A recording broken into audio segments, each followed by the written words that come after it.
Bueno, ya estamos aquí en esta pues, Noche de Lorca, que así titulé a esta charla, y tuve algunos problemas técnicos, no sé por qué la charla no salió directamente hacia mi página, que al final tuvimos que cambiarla a mi página personal de Nadia Contreras, sale en la página de mi perfil, pero bueno, aquí estamos ya conectados.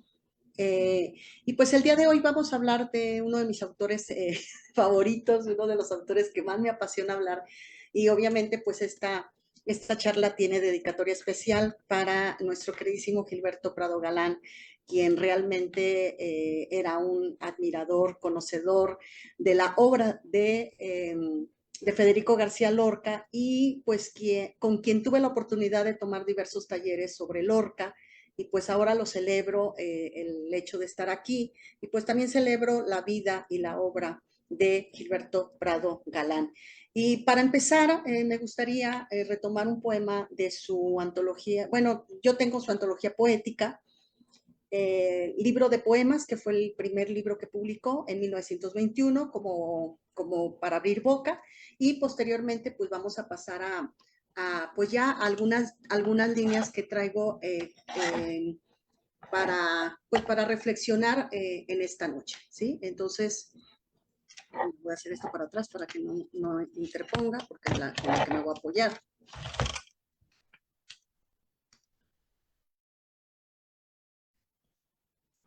Bueno, no sé si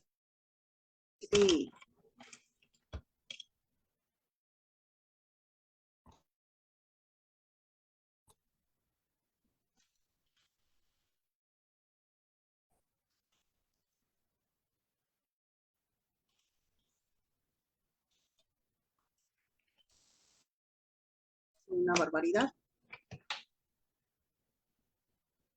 pero a ver, déjenme checar si estamos transmitiendo. Batallo un poquito porque ahorita la transmisión que yo estoy aquí moviéndole, entonces sí batallo un poquito. A ver, no sé si se está...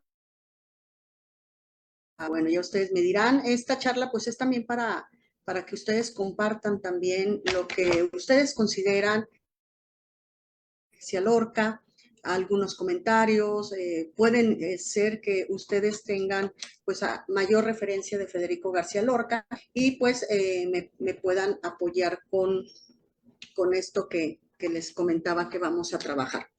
Bueno, el libro de poemas dice Otra canción.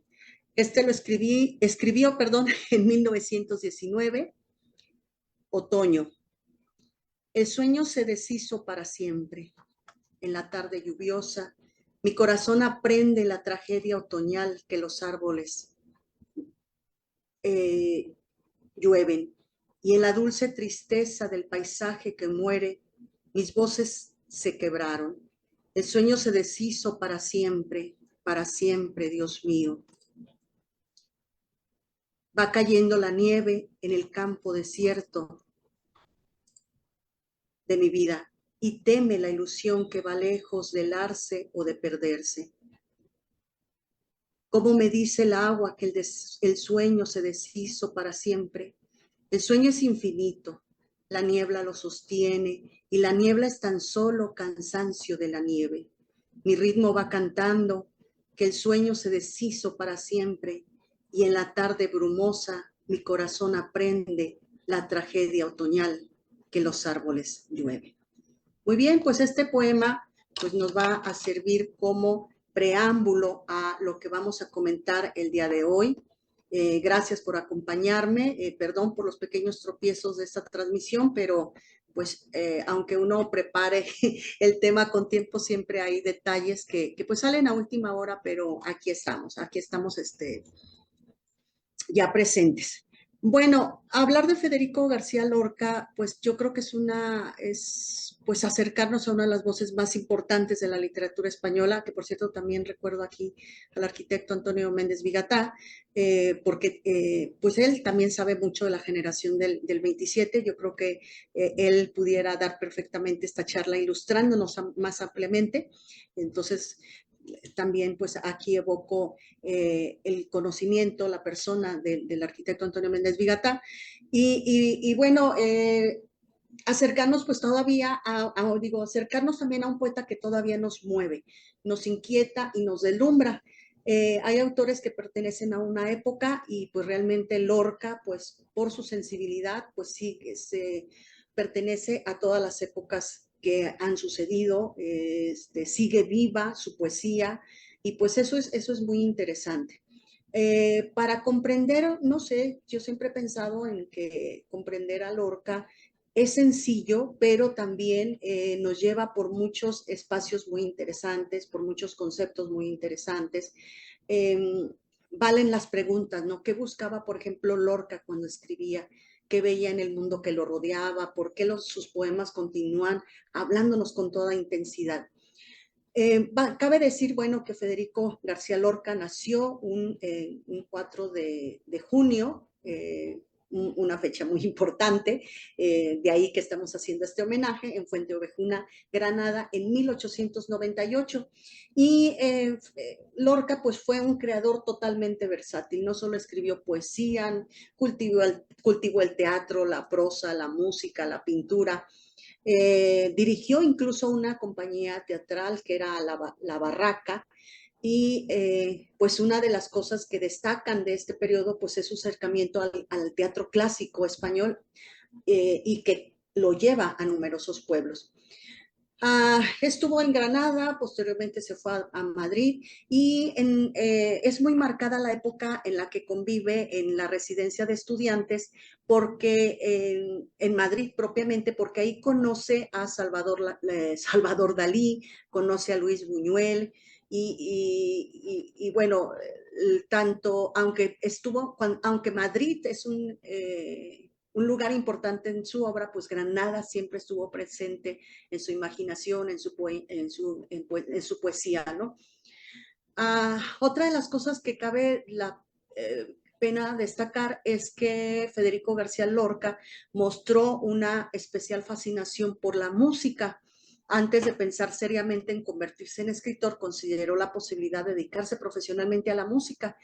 Y eso también lo va a marcar mucho porque la poesía de Federico García Lorca pues es muy sonora eh, y sin lugar a duda la música es una huella profunda en su propuesta literaria. Eh, un ritmo muy marcado. Aparte también Federico García Lorca en sus poemas, porque en esta charla vamos a hablar exclusivamente de poesía, pues incorpora, por ejemplo, canciones populares, repeticiones, estribillos y estructuras que recuerdan propiamente al campo. Eh, para él, pues el poema no solo debía significar algo, también debería de sonar, de emocionar y producir.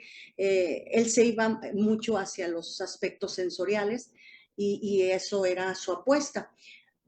Quizás por eso, pues muchos de sus versos conservan esta musicalidad extraordinaria cuando son leídos en voz alta y esa es la cercanía de su poesía con, con nuestro oído, ¿no?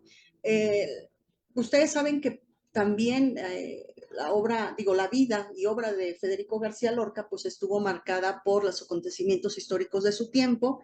En 1929 viaja a Nueva York, un momento muy importante de su vida, decisivo en la evolución de su poética. Eh, como dije, evoluciona su poética y a la par que desarrolla una vida teatral y literaria muy intensa. Sabemos qué es lo que pasa en 1936, poco después del inicio de la Guerra Civil Española, pues es detenido y fusilado cerca de Granada. La muerte temprana, creo que de Lorca, contribuyó a convertirlo en una figura simbólica, pero pues muchos de los teóricos, muchos de los estudiosos de Federico dicen que eso sería un error, o sea, simplificar su obra y su vida a este acontecimiento. ¿Por qué? Porque pues Lorca sigue creciendo en lectura tras lectura de su obra poética, digo, y de su obra completa, ¿no? Pero pues yo hablo un poquito más de su poesía, sobre todo porque es el terreno en donde yo he realizado pues más acercamientos a la poesía de Lorca.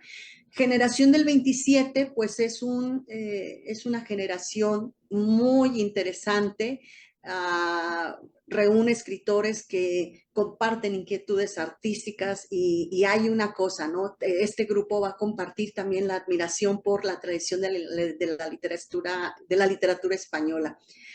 Y otra cosa, ellos están abiertos a las corrientes más innovadoras de su época. A la generación del 27 sabemos pues que realmente es una fuerte amistad que surge en la residencia de estudiantes de Madrid. Y aquí voy a mencionar a tres de mis poetas también favoritos, a quienes leo mucho, más a uno de ellos, ahorita les voy a decir quién es, pero voy a mencionar a Rafael Alberti, Vicente Alexandre y Luis Cernuda. ¿Por qué? Porque ellos son muy importantes en la vida de Lorca y en la poética de Lorca. Son compañeros inseparables, digamos que el núcleo duro de esta generación en la obra de Lorca, pues es, como dije, Rafael Alberti, Vicente Alexandre, que por cierto, Vicente Alexandre es uno de mis autores también favoritos. Creo que es de los primeros poetas cuando en aquella época yo comencé a leer poesía y que me empezó a gustar pues toda esta onda y comencé a leer a Vicente Alexandre y me encantaban sus versos largos, ¿no? Ahorita no recuerdo específicamente qué poema, pero lean a Vicente Alexandre, bueno, lean a Rafael Alberti, lean a Luis Cernuda, pero yo hablo desde el cariño que le tengo también a la obra de Vicente Alexandre.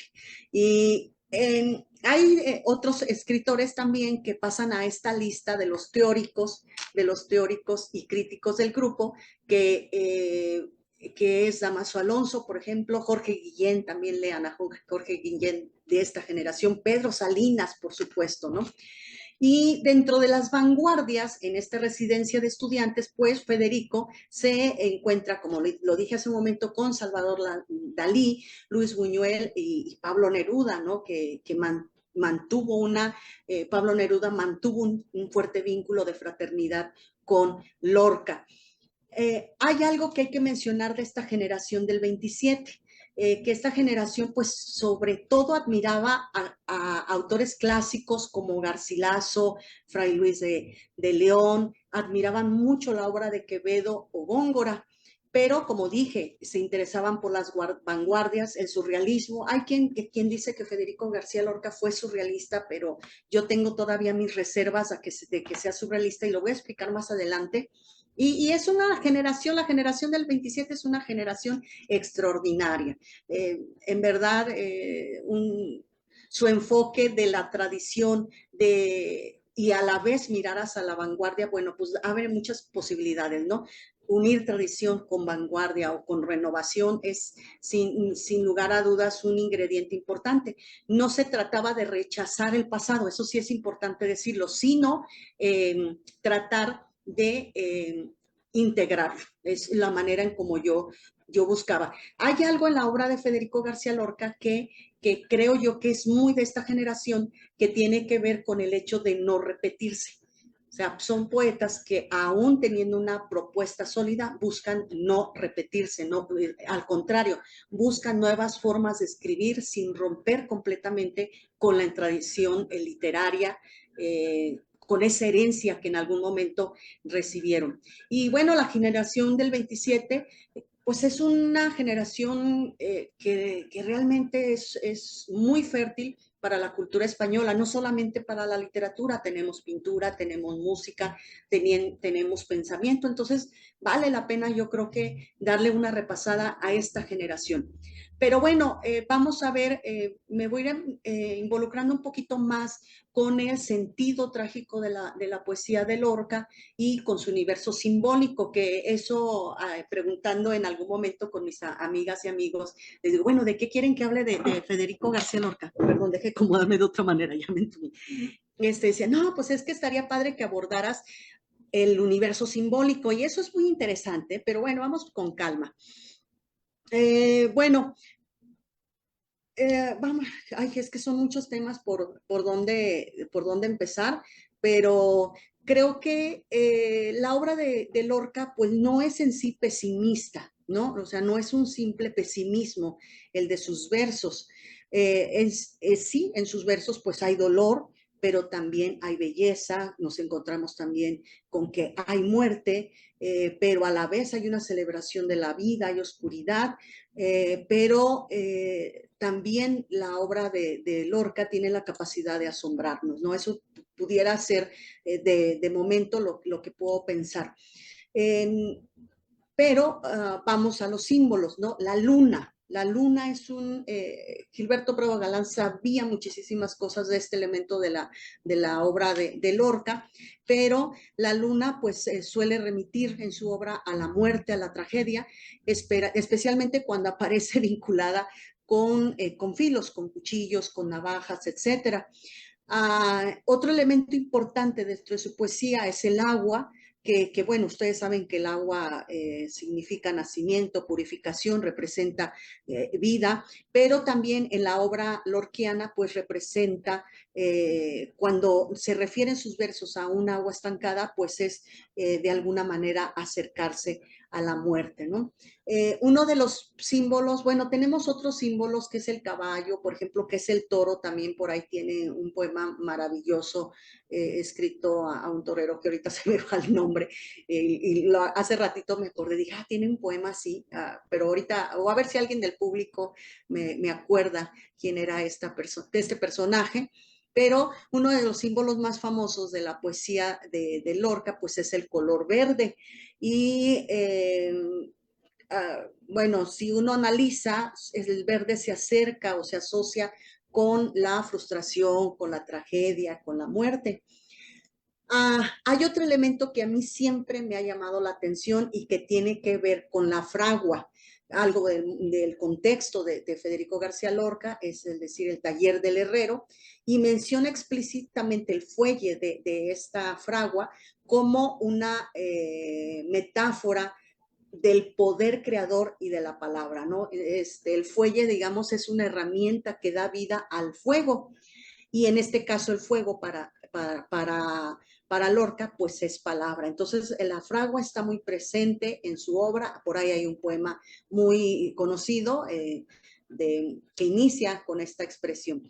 Y cabe decir también que los símbolos, hay muchos otros símbolos, me quedo yo creo que muy corta, pero cabe decir que los símbolos que utiliza este poeta, pues no se quedan simplemente como elementos fijos, sino que a lo largo de su poesía pues los va transformando, estos elementos, estos colores pues toman otros matices, pero no podemos decir, por ejemplo, es que la luna significa, como mencioné hace un momento, no significa muerte, exclusivamente muerte, no, porque lo que hace Lorca es permitirse ciertas ambigüedades. Entonces, esas ambigüedades vuelven más que compleja, vuelven fascinante su poesía y de alguna manera como que da apertura a más significados, ¿no? ¿Cómo puedo decirlas? Son emociones o son imágenes que no hay manera de explicar o que están ahí y no es necesario explicar, ¿no? Algo así me pasa con la poesía de Lorca.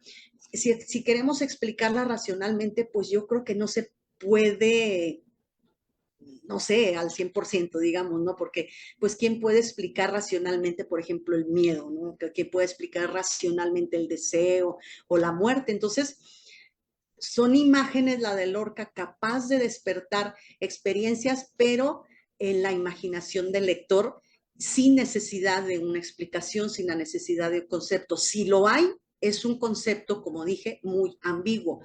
De ahí que si uno lee la poesía o si uno busca estudios de la poesía de Lorca, a veces difieren mucho, digamos, no en su base estructural, no en su esqueleto, pero sí en su interpretación. Un mismo símbolo, por ejemplo, puede sugerir cosas distintas dependiendo del poema, del contexto, o incluso, pues como lo sabemos, que esa es una de las maravillas de la poesía y de la literatura, que de la experiencia personal de quien lo lee. Bueno, hay otros elementos importantes de Lorca, por ejemplo, recuerdo aquí, y lo tengo anotado, una declaración que le hace a Gerardo Diego, y Lorca sabía perfectamente como que los alcances del poeta, ¿no? Que el poeta tiene alcances. Y entonces le decía a Gerardo Diego que ningún poeta sabe realmente lo que es la poesía y que esa discusión debe dejarse a los críticos. Entonces, decía Lorca tener el fuego en las manos, entendiendo y trabajándolo perfectamente a través del esfuerzo y la técnica, pero incluso dice, siendo consciente de la escritura del poema, a pesar de declararse poeta por la gracia de Dios o del demonio. O sea, siempre estaba como les digo, esta ambigüedad, ¿no? Después, esto lo vamos a ver con la presencia, con el concepto del duende, pero bueno, ya me estoy adelantando. Otra cosa que quiero mencionar es, en el caso de la obra lorquiana, es la influencia de Góngora.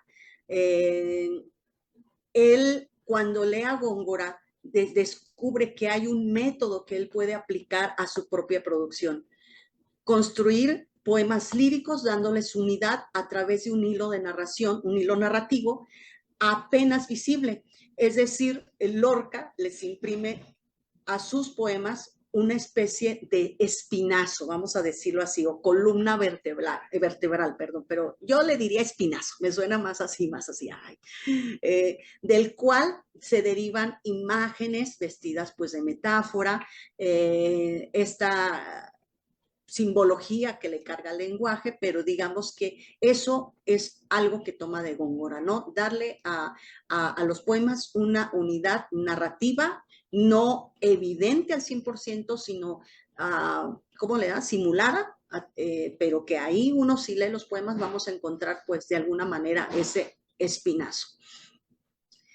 Bueno, otra cosa que me llama la atención de Lorca, eh, a ver, vamos a ver, déjenme explicarle, pues es el simbolismo cromático, ¿sí? Ahí, si ustedes quieren explorar más de Lorca, les voy a dejar una tarea, que se acerquen a Lorca a través del estudio, o sea, estudiando los símbolos zoológicos en sus poemas. Tenemos el caballo, por ejemplo, tenemos el... Ay, se me va. Tenemos la vaca, el perro, el toro. Entonces, pues vale la pena hacer una revisión de estos apartados. Otra tarea que si ustedes quieren realizar, háganla, se van a divertir muchísimo, y es estudiar a Lorca desde el simbolismo numerológico. Entonces, Lorca rescata del folclore y la tradición el sentido figurado y poético de las cifras, ¿no?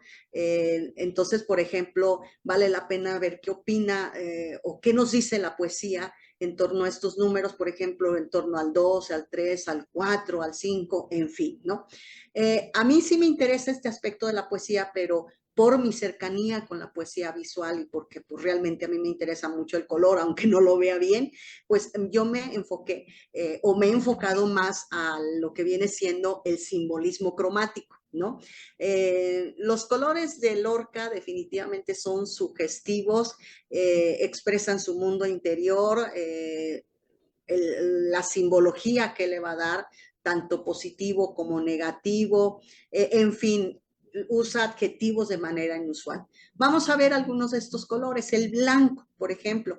Hay quien ha dicho o quien ha escrito que el Lorca utiliza el color blanco, no más que no sé exactamente si se refiere solamente a su poesía, eso sí me faltó investigar, pero utiliza el blanco unas 155 veces, ¿sí? Así dicen, pero aquí me faltaría aclarar si en su poesía, su narrativa, o su poesía exclusivamente, su narrativa, su teatro, o incluimos los géneros que él escribe, pero bueno. En este caso sabemos que el blanco pues, va a significar pureza, inocencia, pero en su obra es un presagio de tragedia y significa muerte emocional y física.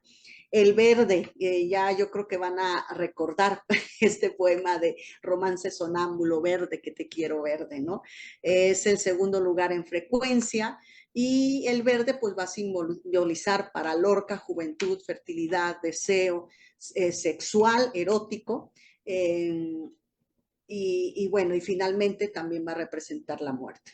El negro, el azul, el rojo, el gris y el amarillo, y el gris y el amarillo están presentes también de su obra, y pues ya cuando hay una conjugación de estos, pues se vuelve la poesía de Lorca profundamente trágica, ¿no? Entonces basta revisar sus poemas para darnos cuenta de esto que les estoy comentando.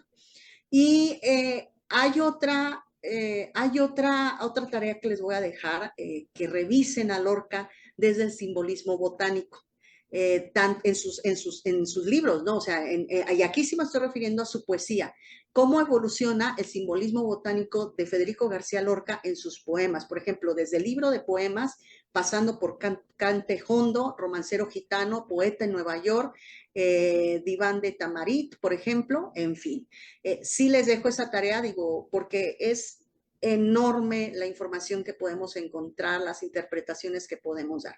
Bueno, voy a hacer una pequeña pausa aquí para leerles algunos poemas del romancero gitano, y voy a hablar brevemente sobre el romancero gitano porque en mi charla la estoy cargando más hacia el libro Poeta de Nueva York. Entonces voy a pasar a la lectura de algunos poemas de El romancero gitano. Al final me voy a dar tiempo de ver si hay comentarios, dudas, porque no puedo ver las dos cosas al mismo tiempo. Nomás este, no tengo, digamos, ay Dios, ya se movió todo esto. A ver, déjenme salirme de aquí. Ahí está. Ya tenemos la antología aquí.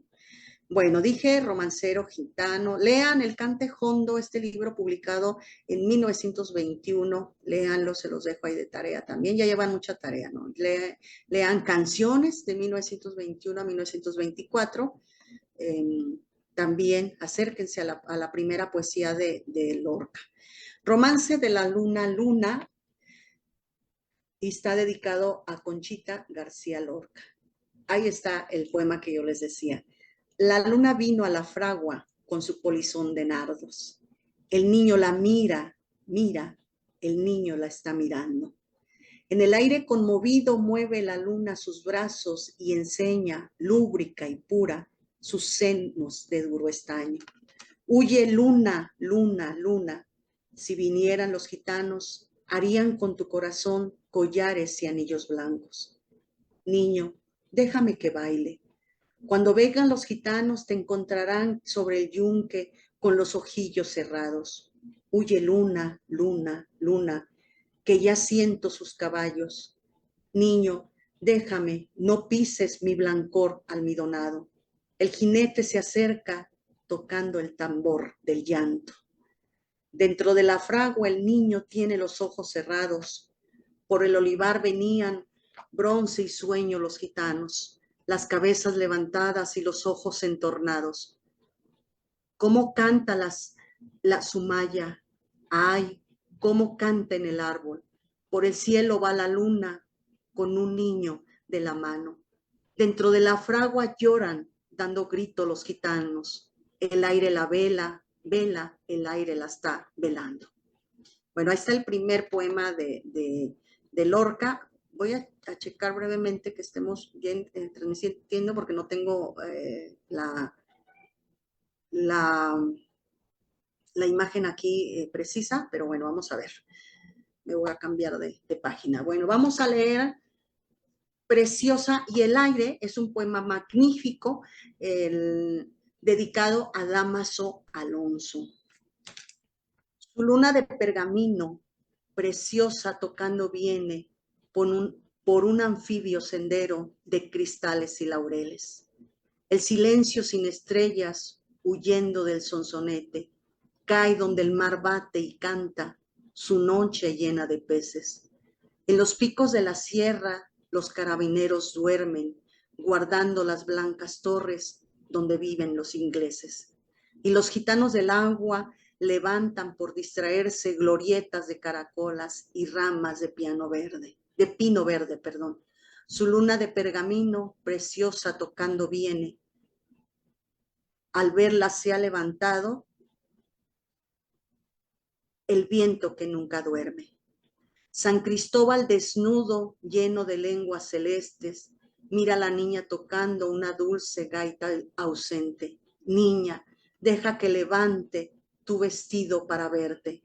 Abren mis dedos antiguos la rosa azul de tu vientre. Preciosa tira el pandero y corre sin detenerse. El viento hombrón la persigue con una espada caliente. Preciosa llena de miedo, entra en la casa que tiene. Y mientras cuenta llorando su aventura aquella gente, ay, perdón, me brinqué un verso, el inglés da a la gitana un vaso de tibia leche y una copa de ginebra que preciosa no se bebe. Y mientras cuenta llorando su aventura aquella gente, en las tejas de pizarra, el viento furioso muere. Y aquí está el poema Romance Sonámbulo que les comentaba, y lo voy a leer y con esto voy a terminar mi intervención en los poemas de El Romancero Gitano. Verde que te quiero verde, verde viento, verdes ramas, el barco sobre la mar y el caballo en la montaña, con la sombra en la cintura, ella sueña en su baranda, verde carne, pelo verde, con ojos de fría plata, verde que te quiero verde, bajo la luna gitana. Las cosas la están mirando y ella no puede mirarlas. Verde que te quiero verde, grandes estrellas de escarcha, vienen con el pez de sombra que abre el camino del alba, con la higuera frota su viento, con la lija de sus ramas, y el monte, gato garduño, eriza sus pitas agrias. Pero ¿quién vendrá y por dónde?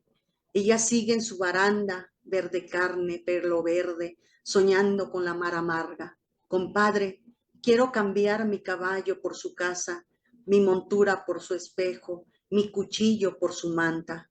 Compadre, vengo sangrando desde los puertos de Cabra. Si yo pudiera, mocito, este trato se cerraba. Pero yo ya no soy yo, ni mi casa es ya mi casa.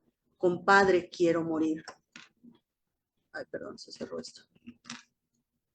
Permítame tantito. A ver, compadre, quiero morir. Va. Decentemente en mi cama, de acero si puede ser, con las sábanas de Holanda. ¿No veis la herida que tengo desde el pecho a la garganta? 300 rosas morenas lleva tu pechera blanca. Tu sangre resuma y huele alrededor de tu faja. Pero yo ya no soy yo, ni mi casa es ya mi casa. Dejadme subir al menos hasta las altas barandas. Dejadme subir, dejadme hasta las altas barandas, barandales de la luna por donde retumba el agua. Ya saben los dos compadres hacia las altas barandas, dejando un rastro de sangre, dejando un rastro de lágrimas. Temblaban en los tejados farolillos de hojalata, 1000 panderos de cristal herían la madrugada. Verde que te quiero verde, verde viento, verdes ramas. Los dos compadres subieron. El largo viento dejaba en la boca un raro gusto de hiel, de menta y de albahaca. Compadre, ¿dónde está? Dime, ¿dónde está tu niña amarga? ¿Cuántas veces te esperó? ¿Cuántas veces te esperará? Cara fresca, negro pelo en esa verde baranda. Sobre el rostro del aljibe se mecía la gitana, verde carne, pelo verde, con ojos de fría plata. Un carámbano de luna la sostiene sobre el agua. La noche se puso íntima como una pequeña plaza. Guardias civiles borrachos en la puerta golpeaban. Verde que te quiero verde, verde viento, verdes ramas, el barco sobre la mar y el caballo en la montaña. Bueno, ahí termina mi lectura de Romancero Gitano. Como ven, pues unos poemas muy marcados por su origen, ¿sí? Se publicó en 1928. Estoy viendo aquí los comentarios, más que no puedo concentrarme mucho en las dos cosas. Dice Julio César Aguilar que de pronto no se escucha. Bueno, esperemos se haya corregido ese detalle, pero bueno, esperemos que nos apoyen con lo del audio, que nos digan si se oye bien o no. Y Lorca define al romancero gitano como un libro propiamente de Andalucía y como una construcción mítica del mundo gitano. Ustedes saben perfectamente estas raíces, pero no es un libro costumbrista. Eh, yo puedo decir, y creo que coincido con muchos estudiosos de Lorca, pues no intenta describir simplemente una realidad social, sino que convierte pues a Andalucía y la cultura gitana en símbolos poéticos. Ah, los gitanos aparecen en su obra como figuras que encarnan la libertad, encarnan el misterio, la pasión y el conflicto con las fuerzas pues, que van a intentar someterlos. Si ustedes se fijan, esta obra pues ya cuenta con estos símbolos que comentaba antes que iban a marcar pues toda su poética, ¿no? Ya está presente la luna, ya está presente el caballo, el viento, la sangre, el agua, el color verde. Pero también pues tenemos una combinación, como les dije, magnífica con la tradición y la modernidad. La estructura, digo, si nos vamos a la estructura de estos poemas, pues muchos de ellos proceden de la tradición del romance tradicional español, mientras pues que las imágenes, pues la manera en cómo las presenta, la manera en cómo los trabaja Lorca, pues nos hablan de eh, un rompimiento con esta tradición pues alcanzan realmente una visión moderna de ese momento, ¿no? Dicen que Romancero Gitano pues, se convirtió en uno de los libros más populares y admirados de la poesía española del siglo XX, perdón, y esto hizo que Lorca pues fuera una figura muy conocida y le otorgó realmente un reconocimiento que pocos poetas alcanzaban en ese momento. Pero él de alguna manera no le gustaba mucho que lo encasillaran, como dije, él no, no estaba muy acostumbrado a que lo encasillaran, por ejemplo, muchos de sus lectores lo identificaban exclusivamente con el mundo gitano y pues él no estaba de acuerdo, decía, es que, o sea, no, mi poesía no aborda solamente el mundo gitano, ni aborda solamente la imagen pintoresca de Andalucía. Incluso a Lorca le incomodaba, pues que, como dije ya en su momento, se simplificara la obra de esta manera. Él sabía que su proyecto poético iba a ser mucho más amplio, mucho más complejo. Y aquí viene un momento importante en el viaje que realiza a Nueva York y cómo este viaje a Nueva York cambia su escritura totalmente, ¿no? Hay nuevas búsquedas, nuevos caminos expresivos, nueva forma de hacer poesía, ¿no? Y como les dije también, pues Lorca no quería repetirse, necesitaba en este caso explorar otros registros, otras preocupaciones, otra forma, como les dije, de entender la poesía, pero sin embargo, pues la visita a Nueva York no es del todo agradable por parte del poeta por las cosas que les voy a mencionar. Ah, para cuando escribe el romancero gitano, pues Lorca ya tiene una voz poética pues ya muy marcada, muy desarrollada, como les dije, vinculada a Andalucía, a la tradición popular, al universo simbólico de los gitanos. Y su mirada cambia radicalmente en su viaje a Nueva York que realiza entre 1929 y 1930. Claro que uno de los libros sorprendentes de este viaje, pues es Poeta en Nueva York. ¿Por qué? Porque ahora Lorca, la mirada de Lorca se va a enfocar en la ciudad gigantesca, industrializada y moderna. La experiencia le impacta, pero también lo frustra mucho porque él estaba acostumbrado a los paisajes andaluces, por ejemplo, ¿no? Los personajes míticos, pues no sé, la vida, no sé si decirlo, si se dice correctamente, decir vida tradicional, pero bueno, el choque con la ciudad es definitivo, ¿no? La ciudad para él, de alguna manera, pues es como un espacio deshumanizado, ya no es ese entorno familiar, ¿no? Sino es, para él la ciudad, pues es una maquinaria inmensa donde el individuo pues parece perder su identidad, no es una maquinaria en la cual pues se sale de control en todo momento. Eh, Llega también Lorca a la ciudad a Nueva York, perdón, en un momento decisivo, en un momento más que decisivo, muy difícil, ¿no? La crisis económica de 1929, pues en esa época sacudió a Estados Unidos y a partir de esta crisis, pues se pone en evidencia las desigualdades sociales, ¿no?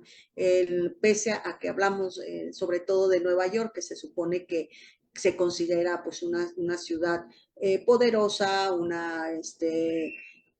en fin, ¿no? No, resulta que es una sociedad marcada por los contrastes. Por un lado está la riqueza, los grandes edificios, la velocidad, por ejemplo, ¿no? La confianza en la tecnología, pero por el otro, la otra cara de la moneda, pues es la pobreza, la soledad, esta sensación de aislamiento que pues lo marcó definitivamente. Esta experiencia, como les digo, transformó su visión del mundo. Yo creo que uno de los temas, además de lo que ya mencioné abordando ya Poeta de Nueva York, pues es otro de los temas importantes en este libro, es la denuncia de un mundo que él consideraba humillaba al ser humano y rompe su vínculo con la naturaleza. Lorca, pues observa en este periodo que estuvo ahí con preocupación, observa con preocupación una sociedad, sí, una sociedad o una civilización moderna que avanza a costa de la sensibilidad, de la solidaridad, en fin, o sea, avanza a partir de la renuncia y la comunicación con la naturaleza. Ah, otra de las cosas que impresionó mucho a Lorca es una sociedad tan pegada al dinero, ¿no? Donde el dinero parece haberse convertido en valor supremo. Eh, otra cosa que hay que mencionar, pues que en este caso las empresas pues ya son trabajos mecánicos, ya no son trabajos, como les dije, en relación con la naturaleza, ¿no? En, Hablamos de muchos cambios, entre ellos se le hace una ciudad fría, por ejemplo, un lugar frío, una sociedad fría, en donde las relaciones personales se vuelven impersonales, la naturaleza, volvemos al paisaje, la naturaleza, pues sucumbe, ¿no? Desaparece bajo el cemento, el acero, los rascacielos. Entonces, bueno, estas son las cosas que impactan a Lorca y sobre todo que el ser humano pierde contacto consigo mismo. Eso es algo muy importante en su poesía. Entonces, a partir de esta visión, pues Lorca va a referirse a individuos aislados, a figuras solitarias, imágenes fragmentadas y escenarios que producen angustia. El libro no es una crítica social así plena, así totalmente, pero sí es una exploración íntima del sufrimiento humano. Por ejemplo, ¿qué temáticas se desarrollan en este libro? Pues se desarrolla la angustia personal, los conflictos amorosos y pues exclusión y marginación. Hay un dato interesante que encontré en algunos de sus críticos que se va a referir mucho a las comunidades afroamericanas. En este caso, la situación de la manera en cómo él los ve es una manera de empatía y sensibilidad. Entonces, admira la riqueza cultural afroamericana, pero también denuncia las injusticias que sufren las comunidades, estas comunidades en los Estados Unidos. Pues esto de alguna manera resulta relevante porque pues Lorca no solamente observaba los edificios, no solamente observaba el caos de la ciudad, los contrastes, ¿no? No, sino también observaba en este caso a las personas y eso lo vuelve muy interesante. Le interesaban, por ejemplo, los sectores que vivían al margen del poder, aquellos que eran frecuentemente ignorados, los marginados, ¿no? Que incluso los marginados, si pensamos en los marginados, ya estaban presentes en el mundo gitano desde sus poemas anteriores, pero aquí en Poeta de Nueva York se vuelven un elemento principal. El escenario cambia, obviamente, pero hay algo, fíjense también qué pasa con Poeta de Nueva York, que la ciudad deja de ser, mientras uno va leyendo, y aquí está la universalidad de la poesía, deja de ser meramente la ciudad de Nueva York, deja de ser simplemente Nueva York y se vuelve simbólicamente una especie de ciudad universal.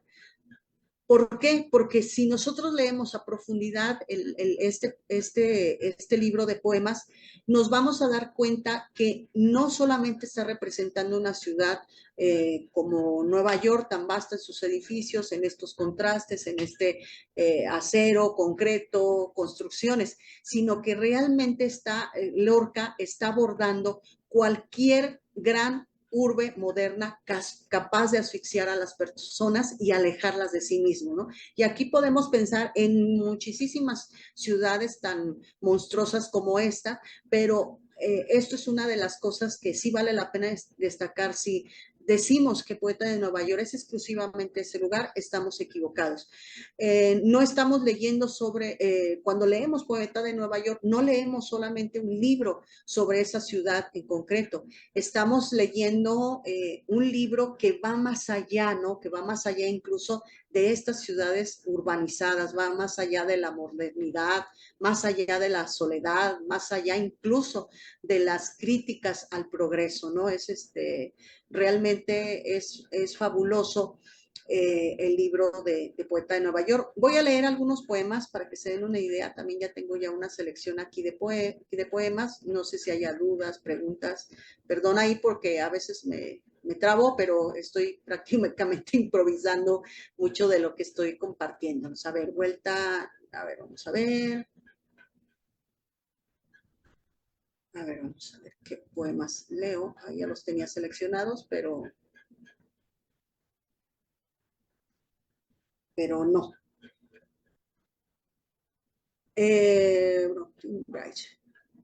Vienen palabras en inglés y ustedes saben que no las puedo pronunciar muy bien, entonces hay una disculpa de antemano, pero no creo que nomás es el título. A ver, dice Ciudad sin sueño, nocturno de Brooklyn Bridge, algo así. No duerme nadie por el cielo, nadie, nadie, no duerme nadie. Las criaturas de la luna huelen y rondan sus cabañas. Vendrán las iguanas vivas a morder a los hombres que no sueñan, y el que huye con el corazón roto encontrará por las esquinas al increíble cocodrilo quieto bajo la tierna protesta de los astros. No duerme nadie por el mundo, nadie, nadie, no duerme nadie. Hay un muerto en el cementerio más lejano que se queja 3 años porque tiene un paisaje seco en la rodilla y el niño que enterraron esa mañana lloraba tanto que hubo necesidad de llamar a los perros para que callase. No es sueño la vida, alerta, alerta, alerta. Nos caemos por las escaleras para comer la tierra húmeda o subimos al filo de la nieve con el coro de las dalgas muertas. Pero hoy no hay olvido ni sueño, carne viva. Los besos atan las bocas en una maraña de venas recientes, y al que le duele su dolor le dolerá sin descanso, y al que teme la muerte la llevará sobre sus hombros. Un día los caballos vivirán en las tabernas y las hormigas furiosas atacarán los cielos amarillos que se refugian en los ojos de las vacas. Otro día veremos la resurrección de las mariposas disecadas y aún andando por un paisaje de esponjas grises y barcos mudos, veremos brillar nuestro anillo y manar rosas de nuestra lengua. Alerta, alerta, alerta a los que guardan todavía huellas de zarpa y aguacero. a aquel muchacho que llora porque no sabe la invención del puente, o aquel muerto que ya no tiene más que la cabeza y un zapato. Hay que llevarlos al mundo donde iguanas y sierpes esperan, donde espera la dentadura del oso, donde espera la mano momificada del niño y la piel del camello se eriza con un violento escalofrío azul. No duerme, nadie por el cielo, nadie, nadie, no duerme nadie, pero si alguien cierra los ojos, azotadlos, hijos míos, azotadlo. Haya un panorama de ojos abiertos y amargas llagas encendidas. No duerme nadie por el mundo, nadie, nadie, ya lo he dicho, no duerme nadie. Pero si alguien tiene por la noche exceso de musgo en las sienes, abrid los costillones, los escotillones para que vean bajo la luna las copas falsas, el veneno y la calavera de los teatros. Y ahí termina este poema. La Aurora también es otro poema muy pues celebrado en esta propuesta poética de Poeta de Nueva York. La Aurora de Nueva York tiene 4 columnas de cieno y un huracán de negras palomas que chapotean en las aguas podridas.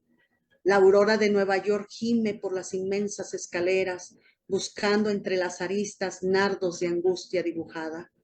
La aurora llega y nadie la recibe en su boca, porque allí no hay mañana ni esperanza posible.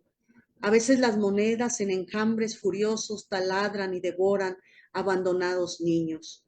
Los primeros que salen comprenden con sus huesos que no habrá paraísos ni amores deshojados. Saben que van al cieno de números y leyes, a los juegos sin arte, a sudores sin fruto. La luz es sepultada por cadenas y ruidos en impúdico reto de ciencias sin raíces.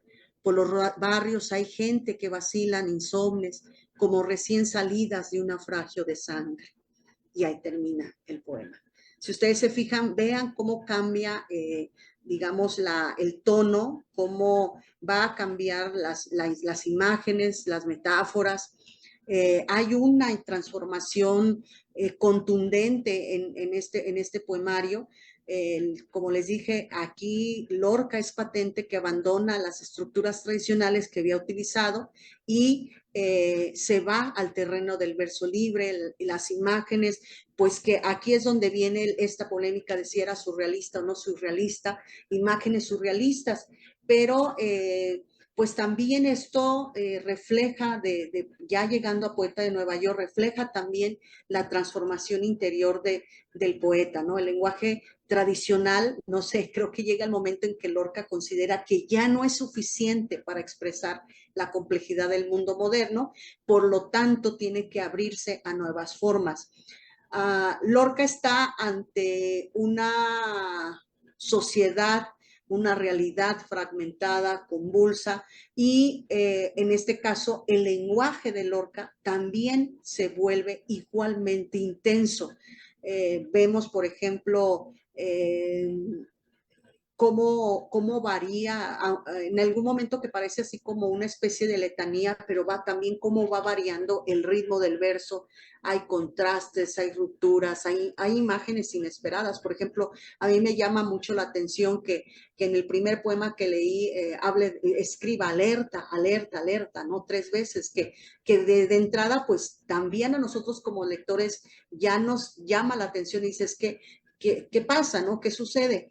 Les decía que en este caso, pues muchos de sus poemas parecen sueños, de ahí que muchos lo cataloguen como surrealista. Digo, pues si lo consideran así, pues adelante.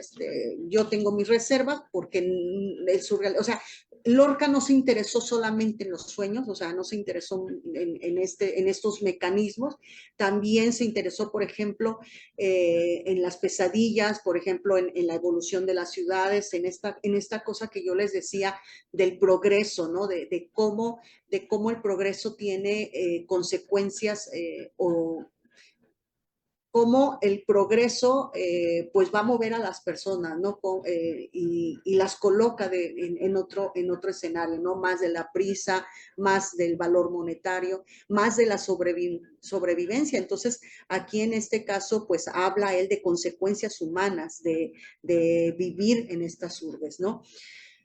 Entonces, pues es un lenguaje muy distinto, son visiones mucho más poderosas. Uh, pues ya lo que viene siendo la vida cotidiana, esta relación de la vida cotidiana con la naturaleza, pues se vuelve realmente más profunda, más intuitiva dentro de la ciudad. Yo creo que es muy claro cuando uno termina de leer Poeta en Nueva York, que realmente lo que deja, lo que hereda Lorca es en este libro, pues es una experiencia emocional que realmente es imposible de entender a plenitud, ¿no? Porque su poesía nos puede decir muchísimas cosas más. No podemos decir, quiso decir esto, solamente no. Hay una forma, digo, hay también como una cuestión aquí, en este caso, la, la la intención de Lorca no es referirse a la realidad de manera directa, ¿no? Por ejemplo, hace de pronto estas intervenciones inesperadas, estas asociaciones, crea alrededor de los poemas, bueno, en este espinazo que les decía, y el alrededor de los poemas, pues son escenarios inquietantes, de pronto son visiones oníricas, y bueno, todo esto también tiene algo de relación pues, con las propuestas de vanguardias artísticas y como dije, Lorca no es un surrealista al 100%, dirían los críticos, no es un surrealista ortodoxo. ¿Por qué? Porque solamente va a tomar del surrealismo aquello que le permite expresar mejor sus emociones y preocupaciones, pero siempre innovando la forma, innovando el punto de partida del poema. Eso era lo que quería decir desde hace rato, ¿no? Bueno, en fin, ¿qué más puedo decir de Lorca? No sé, pues sí, que poeta en Nueva York, pues realmente parte de la pesadilla moderna y, y como dije, ¿no? Es un poema que arroja muchas luces sobre este viaje. Y yo creo que aquí podemos hacernos algunas preguntas nosotros, ¿no? Por ejemplo, a partir de la lectura de Poeta en Nueva York, pero sí, yo creo que sí es necesario, para llegar a Poeta en Nueva York, para entender la evolución poética de Lorca, sí es necesario pasar por todos sus libros anteriores, ¿sí? Para ver esa evolución. Y también para llegar, no sé, a estas preguntas, ¿no? Que puedo poner sobre la mesa, ¿no? Y que tienen que ver con qué significa vivir plenamente, ¿no? En este tipo de sociedades, ¿no? ¿Qué significa vivir plenamente? ¿Por qué, por ejemplo, el deshumano encuentra tantos obstáculos? ¿Cómo se convive con la felicidad, con la alegría, con la dicha, con la muerte en estos espacios, ¿no? En la ciudad, ¿de dónde surge la belleza? ¿No? Digo, sí, como decimos, híjole, los rascacielos de Nueva York, pero ¿qué pasa con esa otra cara que nos muestra el poeta? Entonces, estas preguntas yo creo que atraviesan realmente toda su obra y por eso les digo, sí es necesario que sigamos la línea evolutiva de Lorca y, y bueno, en fin, quiero terminar ya propiamente, no sé cuánto llevo hablando, ya ven que yo hablo, hablo mucho, perdón, el duende. ¿Qué es el duende? Y, pues, cuando le estaba platicando ayer a una amiguita que iba a hablar del duende, me dice, no, también creí en fantasmas, no es en fantasmas, ¿no?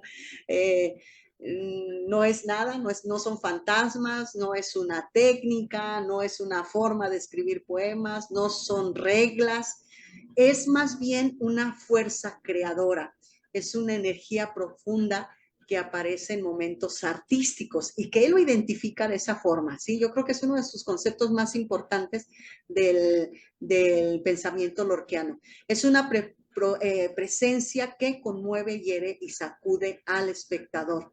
Y aquí les tenía una definición, sobre todo, en este caso, para definir el duende, pero A ver, dice el duende, ok.